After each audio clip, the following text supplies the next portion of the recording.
Consider major aeronautical revolutions. A few may come to mind. For example, the first flight at Kitty Hawk, or breaking the sound barrier at Edwards Air Force Base, or perhaps the massive buildup that led to humans leaving Earth to explore other planetary bodies. While these achievements are extraordinary, one key aeronautical revolution that is often overlooked is the standardization of commercial flights into the National Airspace, or NAS. It may seem simple enough and often not widely understood by the flying public, but our national airspace infrastructure is huge. It comprises the navigation facilities and airports of the United States, and all the services, rules, regulations, policies, procedures, personnel, and equipment. Every day, more than 44,000 flights safely take off and land here in the U.S., totaling more than 16 million flights per year. This process is seamless to most of us due to the dedication of millions of professionals who work to provide safe flights in and out of the national airspace. When a complex system this big works so seamlessly, great care must be taken when new advancements are added into it. Over the years, there have been incremental changes to the system, but one major advancement that is happening now is the integration of unmanned aircraft systems into the national airspace. That may sound innocuous enough, but updating our current national airspace to include millions of unmanned aircraft is a Herculean task that has required years of research, study, and countless hours of design and analysis to move this task forward. This integration needs to be seamless, keeping the flying public safe while also allowing new vehicles to perform their assigned tasks. On this episode of NASA X, we'll follow researchers from NASA and industry to better understand how unmanned aircraft systems will be integrated into the National Airspace System. We will also shadow a unique flight test that joins pilots, engineers, and researchers together to help establish standards for piloted and unmanned aircraft flying in the NAS. Join us as we uncover this complex endeavor and find out what the future of flight looks like for UAS consumers and the flying public.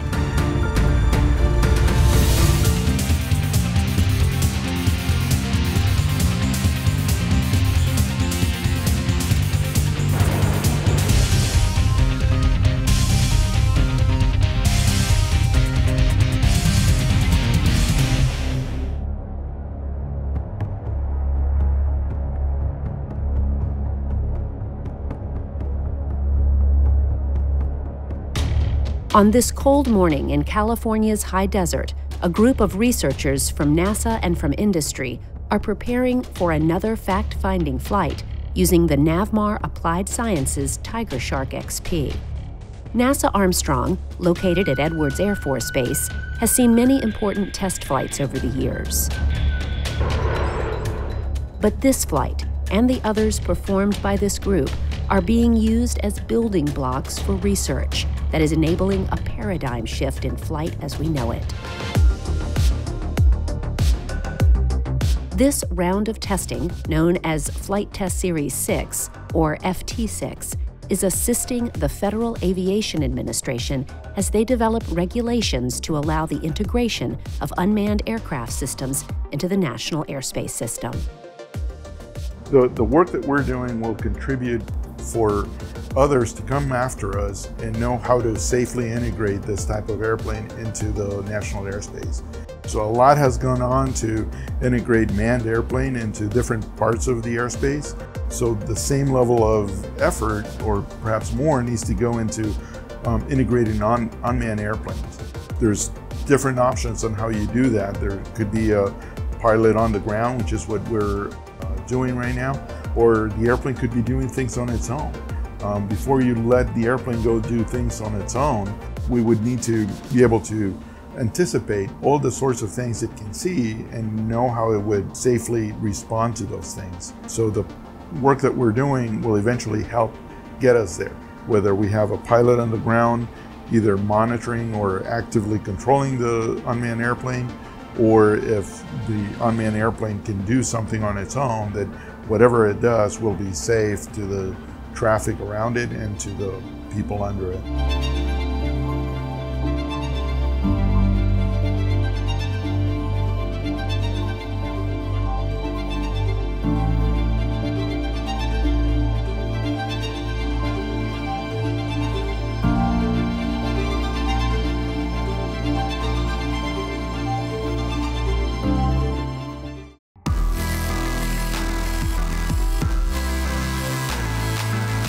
Unmanned aircraft have come a long way over the past several decades.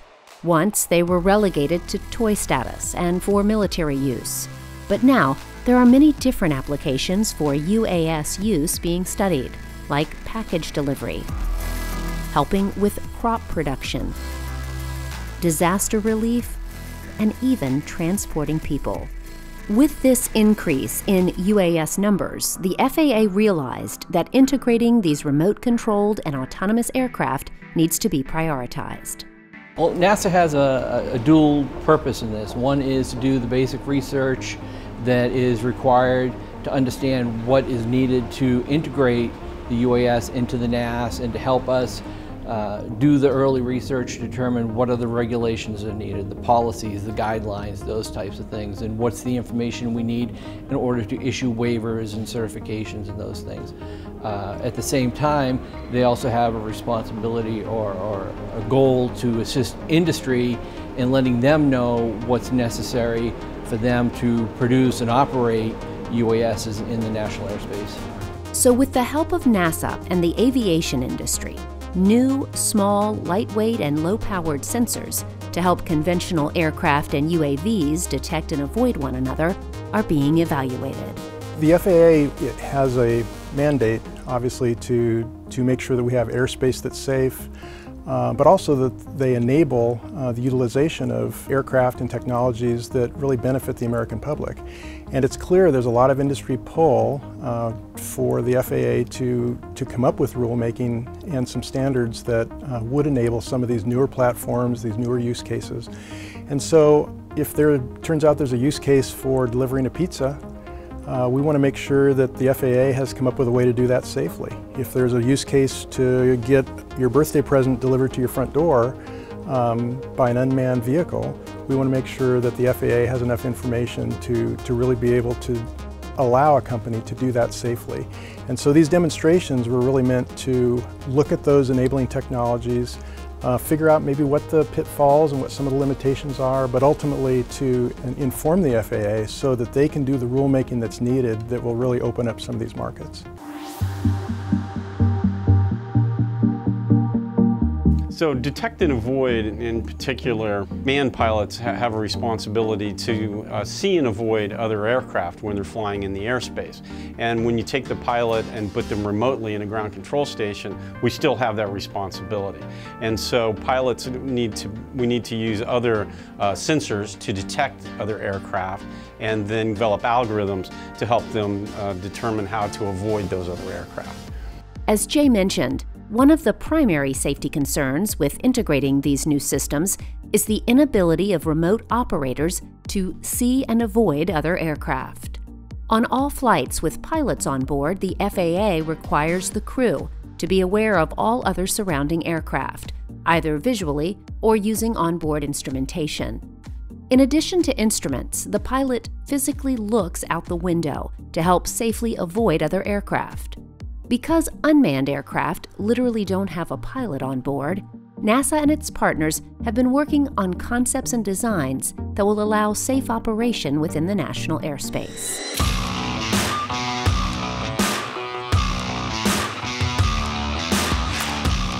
That is where FT6 comes in.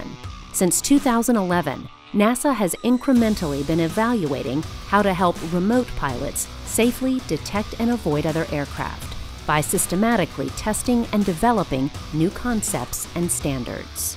From the very beginning, of course, the first thing was to essentially integrate the payload, which is the detect and avoid system, into the aircraft. Once we did that, then we go through a series of system checkout flights just to make sure everything's working.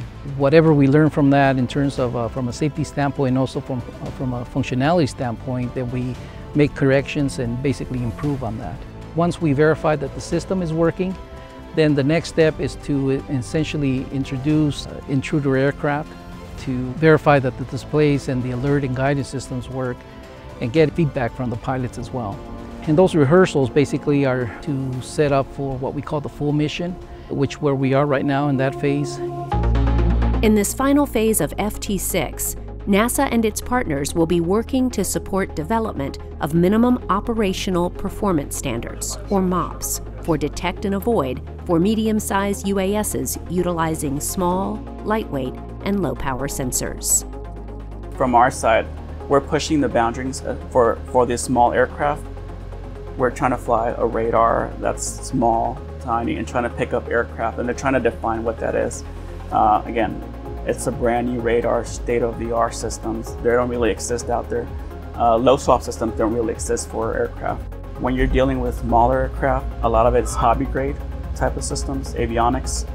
A lot of it's not conducive to flying real aircraft. But now that we're actually trying to fly in the national airspace, we need to put real avionics on there, things that are tested to FAA certification.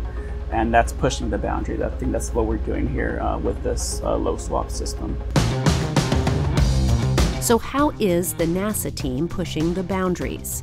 By using a number of unique control centers, piloted aircraft, and a UAS with a large number of flight hours to supply the needed information for integration.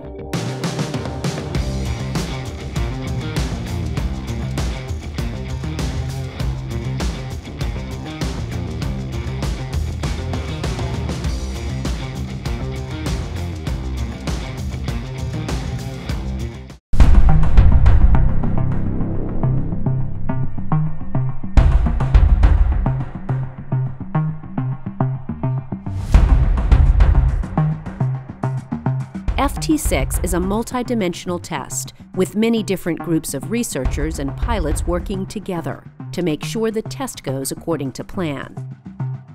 During each flight, there are several different researchers in different control rooms monitoring the flight, and there are also at least 3 layers of pilots in the air and on the ground. To better understand this complex dance, let's first look at the UAS that is being used. For this round of testing, NASA decided to use the Navmar Applied Sciences Tiger Shark XP UAS. This is a medium-sized aircraft with a wingspan of nearly 22 feet and can stay aloft for 12 hours.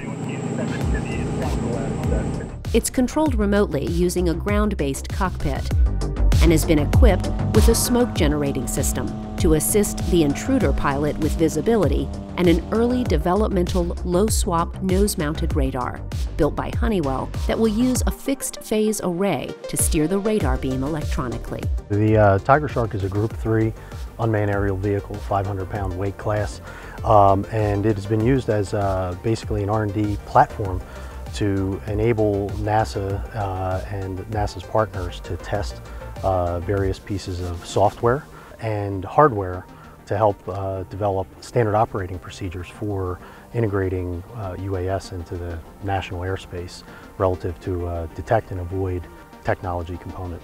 Because this UAS platform has such a long and stable track record, the FT6 team felt that its reliability would allow them to focus their expertise on testing rather than worrying about building their own UAS. One of the most intriguing aspects of this test is the different roles and assignments performed by the team flying the UAS.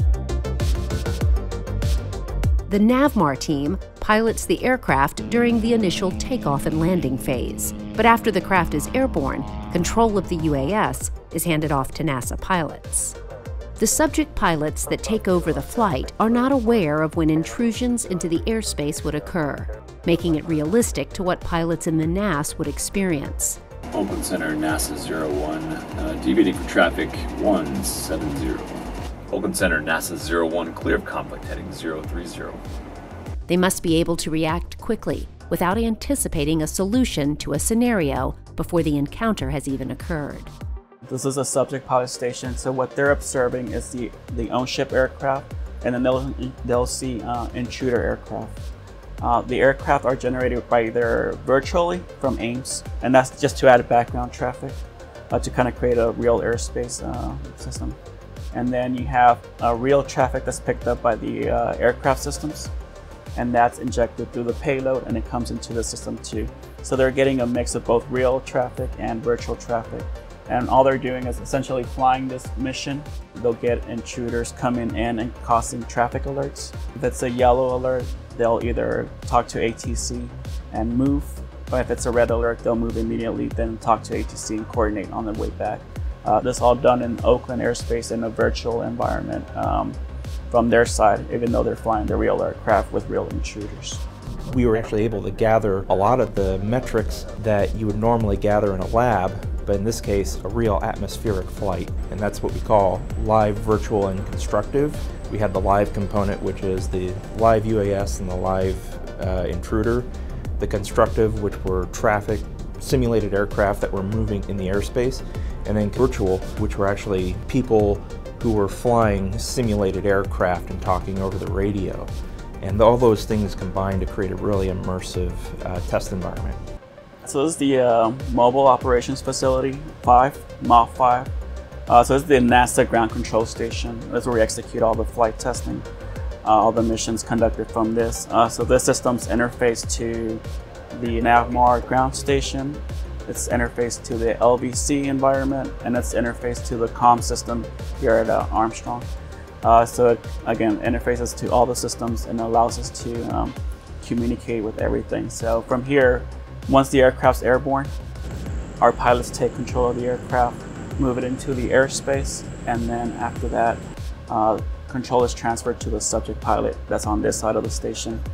And this is where we conduct the mission, the full mission for the flight test. So the subject pilot is not familiar with the system, and that's done on purpose. It's a human factors research.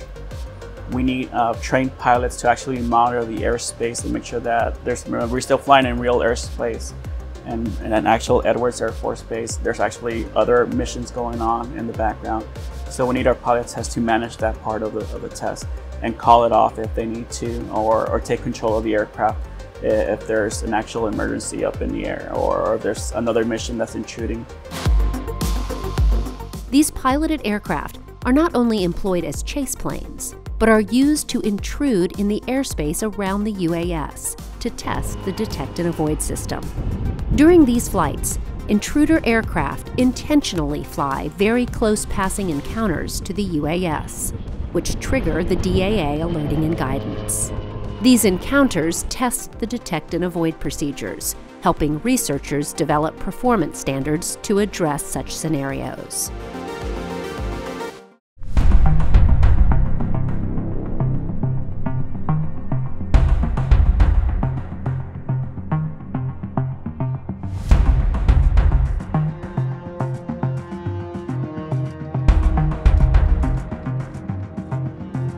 A typical test day starts off in the early morning hours. The team starts with a T0 briefing. During this time, all team members go over all the test parameters for the day. Once that briefing is complete, everyone goes to their respective locations, such as control rooms or to the aircraft. When everyone is ready, there is a comm check over a specific frequency. Meanwhile, the Tiger Shark is towed out to the lake bed for launch, while the intruder aircraft are preparing for takeoff.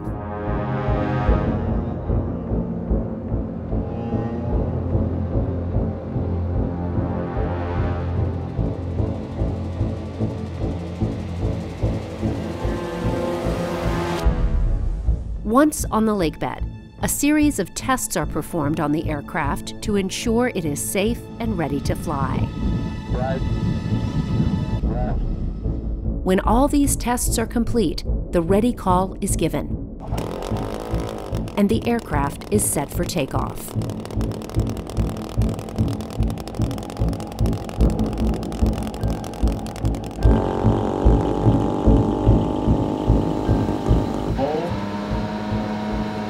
And we got good RPMs, good systems, brakes off. 49, 52, 53, 55. On this cold, clear morning, the aircraft takes flight without a problem to begin the day's test. Once airborne, the NAVMAR team hands over control to the test pilots to fly the mission for the day. PUT, this is AVP on mission, ready for handover. PUT, ready for handover. Your aircraft, just PUT has the aircraft, Wilco. In the various control rooms, teams of researchers are monitoring the system, while intruder aircraft begin the incursions into the UAS airspace. Tiger 50310 heading as approved. Right turn 320, 335. On this day, each pilot sees the incursions and properly guides the aircraft away from the intruders. Correction, right turn 350. This test continued for several hours, with numerous intrusions occurring. As the test winds down, flight control is given back to the NAVMAR team, who then brings the Tiger Shark back for a perfect landing. I've seen a trend so far working in the industry, and it's only continues to climb.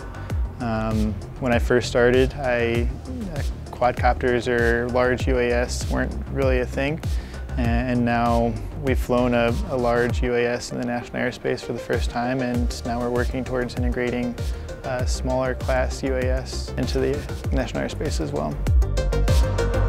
Eventually, everybody wants to jump in a taxi and have it airlift you from building to building.